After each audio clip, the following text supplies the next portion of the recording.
ሰላም ቤተሰቦቼ እንዴት አላችሁ? በሀገር ውስጥም በሀገር ውጭም ያላችሁ ተመልካቾቼ በዚህ ቻናል የትምህርት አገልግሎት እየሰጠን እንገኛለን። እናንተ ባላችሁበት ሆናችሁ ጊዜና ቦታ ሳይገድባችሁ በማንኛውም ቦታ ሆናችሁ ማንኛውንም የትምህርት አይነት የምትከታተሉበት የኦንላይን ትምህርት ነው። ስለዚህ በዚህ ቪዲዮ ትማሩበታላችሁ፣ ታውቁበታላችሁ በማለት ለጀማሪዎች ይሆናል በማለት ይህንን ቪዲዮ ይዤላችሁ ቀርቤያለሁ። ቪዲዮውን እስከመጨረሻው በማየት እንዲሁም ደግሞ ደጋግማችሁ በማየት ትማሩበታላችሁ፣ ታውቁበታላችሁ ብዬ አስባለሁ። ቪዲዮውን ከወደዳችሁት ላይክ፣ ሼር እንዲሁም ሰብስክራይብ በማድረግ ለመላው ዓለም ተደራሽ እንዲሆንና መማር ያልቻሉ ዜጎቻችን መማር እንዲችሉ በኦንላይን ባሉበት ቦታ ሆነው መማር እንዲችሉ ለማለት እወዳለሁኝ። በውስጥ መስመር ገብታችሁ መማር ለምትፈልጉ ደግሞ ቪዲዮ ላይ ባስቀመጥነው ስልካችን በኢሞ፣ በቴሌግራም፣ በዋትስአፕ እንዲሁም በሌሎች ሶሻል ሚዲያዎች ላይ በመደወል በኦንላይን መማር ትችላላችሁ ለማለት እወዳለሁኝ። እንግዲህ ዛሬ ይዤላችሁ የቀረብኩት ትምህርት ከቀ እስከ የ ያሉትን የአማርኛ ፊደላቶች በእንግሊዘኛ እንዴት መማር እንደምንችል እንዴት መቀየር ማንበብ መጻፍ እንደምንችል በዚህ ቪዲዮ አንድ ባንድ እናያለን።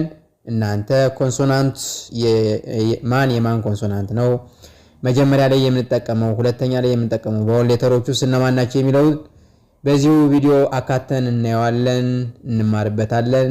ቀጥታ ወደ ትምህርቱ አመራለሁ። አብራችሁ ይቆዩ። እሺ እንግዲህ ከዚህ ጋር እንደምትመለከቱት እቺ ቀ የአማርኛ ፊደል ናት። ቀ የምንላት የአማርኛ ፊደል ተነባቢያ ወይም ኮንሶናንት ሌተር ምንላት የእንግሊዘኛዋ ኬ ትሆናለች ወይም ኪው ትሆናለች። ይሄ ኦፕሽን አማራጭ ነው። ኬንም ተጠቀምናት ኪውንም ተጠቀምናት፣ በብዛት ግን የምንጠቀማት ኬን ነው። ይሄ እንደ አማራጭ የምትወስዱት ሆኖ ቀ ስንል የመጀመሪያ ኮንሶናንት ሆኖ የምታገለግለን ኬ ናት ማለት ነው። ኬ ከቀ እስከ ቆ ኬ የምንላት መጀመሪያ ላይ ኮንሶናንቷ አትቀየርም ማለት ነው። የሚቀየሩት ምኖች ናቸው? እኒ አናባቢ የምንላቸው ቫወል ሌተሮች ናቸው። ድምጽ ሆነው አንደኛው ከአንደኛው ጋር የድምጽ ልዩነት የሚሰጡን እነዚህ ቫወል ሌተር ወይም አናባቢ የምንላቸው ናቸው ማለት ነው። ቀ የምንላት ኬ ከሆነች ኮንሶናንቷ የመጀመሪያ ላይ የምንጠቀማት ቫወል ሌተር ኢ ትሆናለች። ቀ ስንል ኬ ኢ እንላለን ማለት ነው።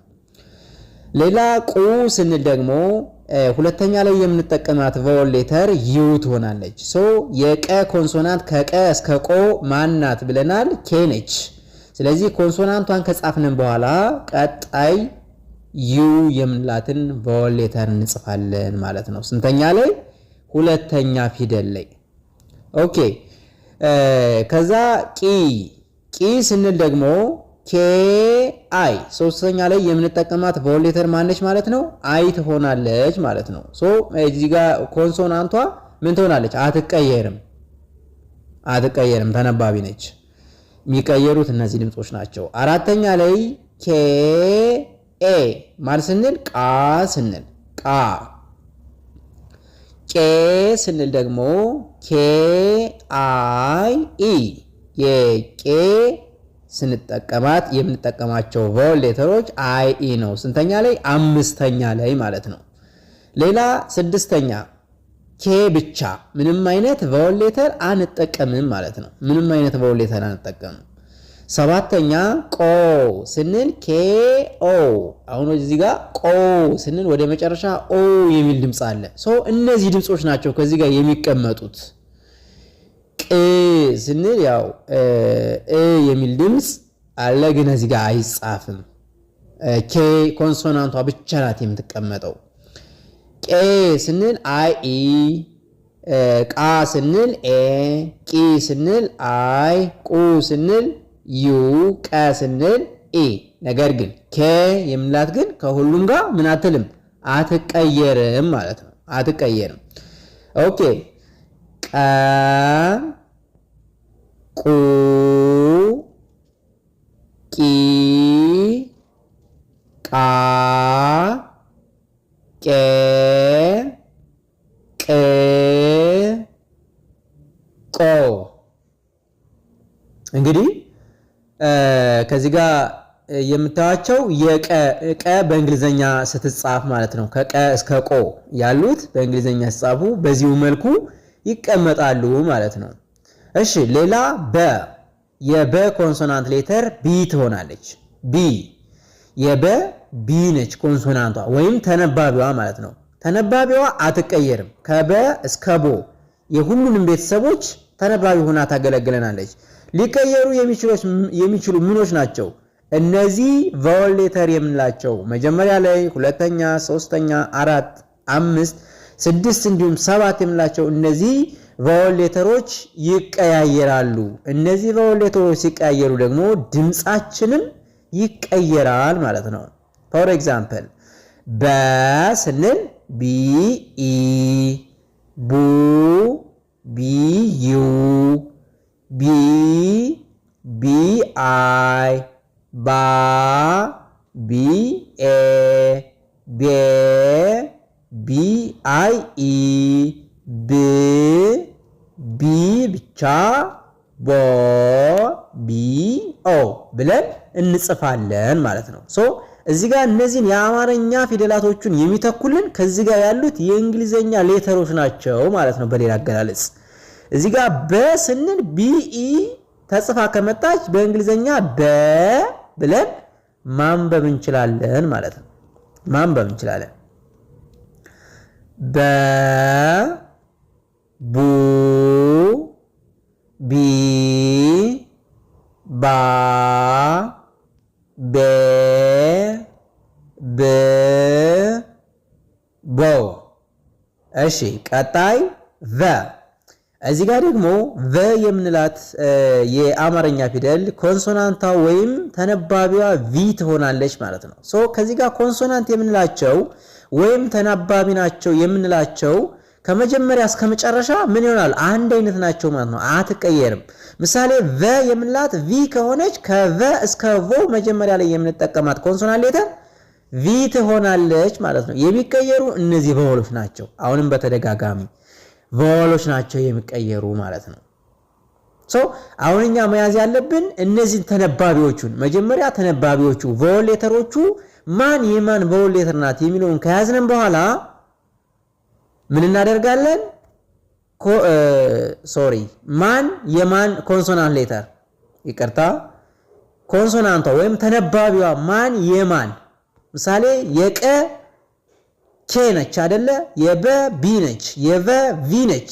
ሶ እነዚህንን ሸምድደን ከያዝነን በኋላ አንደኛ ላይ የምንጠቀማት ቫወል ሌተር፣ ሁለተኛ ላይ የምንጠቀማት ቫወል ሌተር፣ ሶስተኛ ላይ የምንጠቀማት ቫወል ሌተር፣ አራተኛ የምንጠቀማት ቫወል ሌተር፣ አምስተኛ የምንጠቀማት ቫወል ሌተር፣ ስድስተኛ እንዲሁም ሰባተኛ የምንጠቀማት ቫወል ሌተር የትኛዋ ነች የሚለውን በደንብ አድርገን ለይተን ከያዝነን በኋላ ሌላው ምን አይልም ማለት ነው፣ አያስቸግርም ማለት ነው። ሶ ቫወል ሌተሮቹን ከኮንሶናንት ሌተሮች ጋር አንድ ላይ በማጣመር ድምጽ ይሰጡናል ወይም ድምጻቸውን ይቀይሩታል እንጂ ቀና ቁ የተለያየ ኮንሶናንት ሌተር አይጠቀሙም ማለት ነው።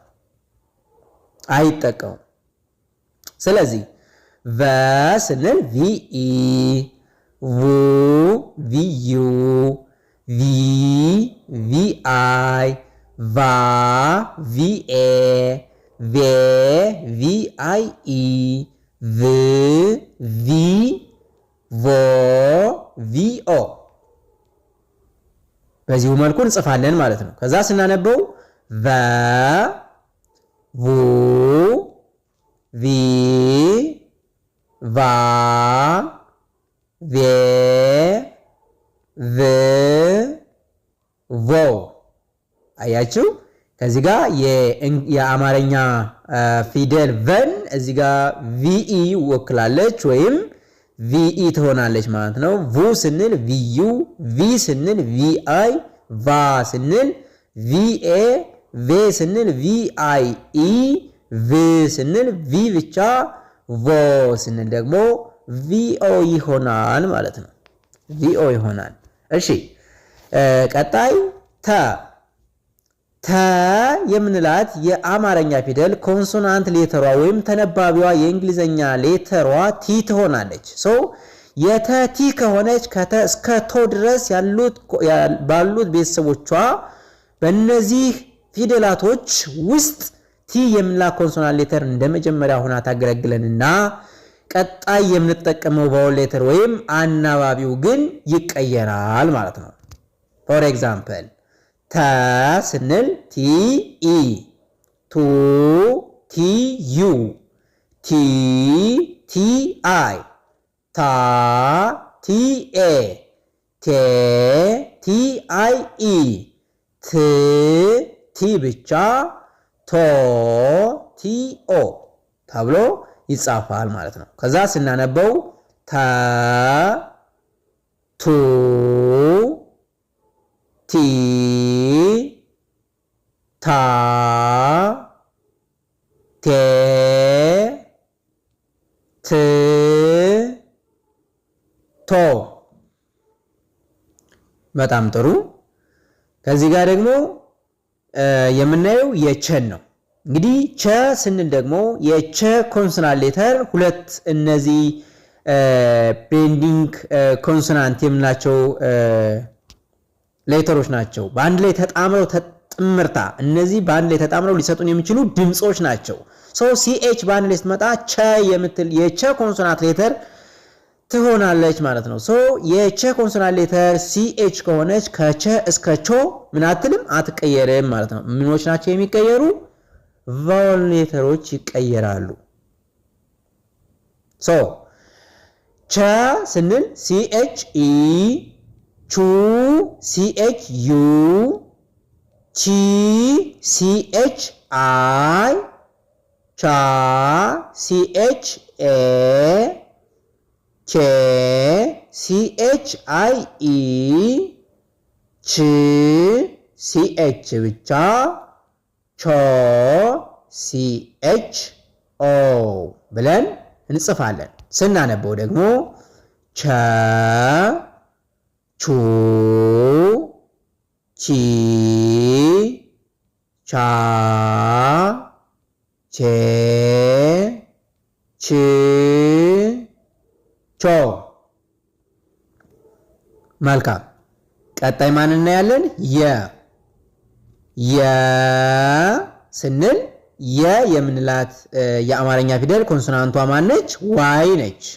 ዋይ የ ስንል ዋይ ኢ፣ ዩ ዋይ ዩ፣ ይ ዋይ አይ፣ ያ ዋይ ኤ፣ የ ዋይ አይ ኢ፣ ይ ዋይ ብቻ፣ ዮ ዋይ ኦ ብለን እንጽፋለን ማለት ነው። እንጽፋለን። ስናነበው ደግሞ የ ዩ ይ ያ የ ይ ዮ። እንግዲህ እነዚህን ፊደላቶች በእንግሊዘኛ ስንቀይራቸው በዚሁ መልኩ ኮንሶናንቶቹን ከቫወሎች ጋር በማጣመር እነዚህን የአማርኛ ፊደላቶች ወደ እንግሊዘኛ መቀየርና ማንበብ እንዲሁም መጻፍ የምንችልበት መንገድ ቀለል ባለመልኩ በዚህ ቪዲዮ ይጀላችሁ ቀረብኩኝ። እናንተ ይህንን ቪዲዮ እስከ መጨረሻው አይታችሁ ስለተረዳችሁት አመሰግናለሁ። ቀጣይ በሌላ ቪዲዮ እስከምንገናኝ መልካም ጊዜ